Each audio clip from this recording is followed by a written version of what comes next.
Permettez-moi de continuer. Oui, bien sûr. Il y a eu ce rapport Rockefeller en 2010. Avant le corona, aux environs du début des années 2019-2020, un certain nombre de rapports secrets sont sortis pour essayer de tâter le terrain par rapport à un virus. Je vais vous donner un exemple. Bon, là, je vais donner un nom, je vais citer une fondation. La fondation de...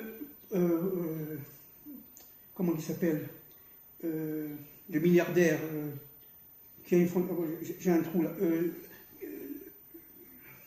Bill Gates. Bill Gates. La fondation... Merci, excusez-moi. La fondation Melinda et Bill Gates, cette fondation-là a signé...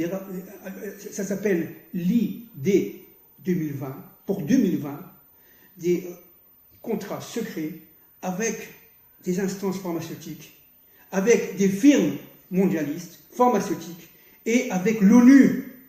Avec l'ONU. Et l'ONU a ce programme de ID 2030, n'est-ce pas, elle a reçu. Donc l'ONU, vous savez bien qu'elle est formatée et sur les ordres de ces gens-là.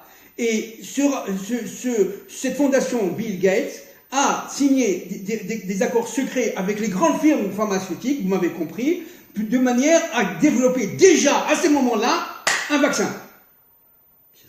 Et ça, c'est avant le virus. Avant le virus. Évidemment. Avant le virus. Ils font le médicament et pour le vendre, ils font la maladie. Voilà. Avant le virus. Alors donc, évidemment, vous vous imaginez que si Chas Shalom, Akadosh Baruch Hu n'intervient pas, il y aura d'autres virus, il y aura d'autres médicaments, et il y aura d'autres vaccins. Mais déjà, ils parlent de mutations. Voilà, des mutations. Et tous ces imbéciles ici, voilà. qui s'imaginent ça y est, on retourne au cinéma, on retourne dans les boîtes de nuit, etc. Voilà. S'ils savaient ce qui les attend. Bien sûr, c'est terrible. Alors, Bezrat Hashem, que Dieu fasse qu'on soit sauvé. Maintenant, à partir de janvier 2020, un individu qui s'appelle Klaus Schwab, économiste, très connu dans ce monde-là, fondateur, président du Forum économique mondial, a écrit un livre, déjà dans les années 2018-2019, qui s'appelle « La quatrième révolution industrielle », qui a un peu choqué. Mais cet économiste, qui est le fondateur, je le répète, du forum de Davos, d'accord, va initier un programme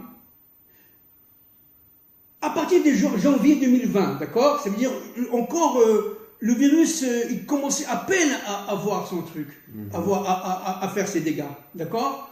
Et il a commencé à lancer l'idée, ce qu'on appelle en anglais the Great Reset, une grande réinitialisation en français. Oui. Qu'est-ce que ça veut dire? C'est-à-dire qu'en fin de compte, on l'a fait table rase, la situation elle est mature, la situation elle est très bonne pour nous, avançons maintenant dans le programme qu'on avait décidé depuis déjà une bonne trentaine d'années, etc. Qu'est-ce qui se passe?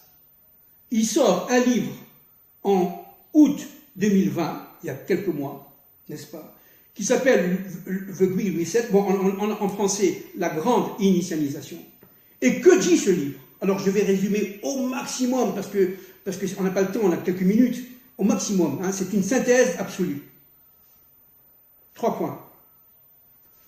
Premier point, on va développer un socialisme, entre guillemets, écologique. Qu'est-ce que c'est que ce socialisme? C'est-à-dire? Alors voilà, qu'est-ce que c'est que ce socialisme? Quelque chose de terrible, qui fait trembler, qui remonte au temps de Babeuf, au temps de Sismondi. Bon, vous ne connaissez pas, bien sûr, mais ce sont des auteurs du 19e siècle qui voulaient tout simplement annihiler la propriété privée. On va prendre ton appartement, on va prendre ta maison, on va prendre ton champ, on va prendre ton truc, ça appartient maintenant à l'État. Et toi, tu vas recevoir... N'aie pas peur, on est avec toi. Un monde esclave. Un monde esclave. On va te prendre ton appartement. C'est-à-dire que véritablement... mais attendez, excusez-moi, hein, pardon. Mais c'est le Parti communiste chinois qui est derrière tout ça. C'est le Parti communiste chinois qui est derrière tout ça, dans tout ce qui se passe. Parce que, regardons ce qui se passe en Chine, je ne veux pas faire un cours sur la Chine, que je connais très bien. Mais je ne veux pas faire un cours sur la Chine, mais qu'est-ce qui se passe en Chine aujourd'hui?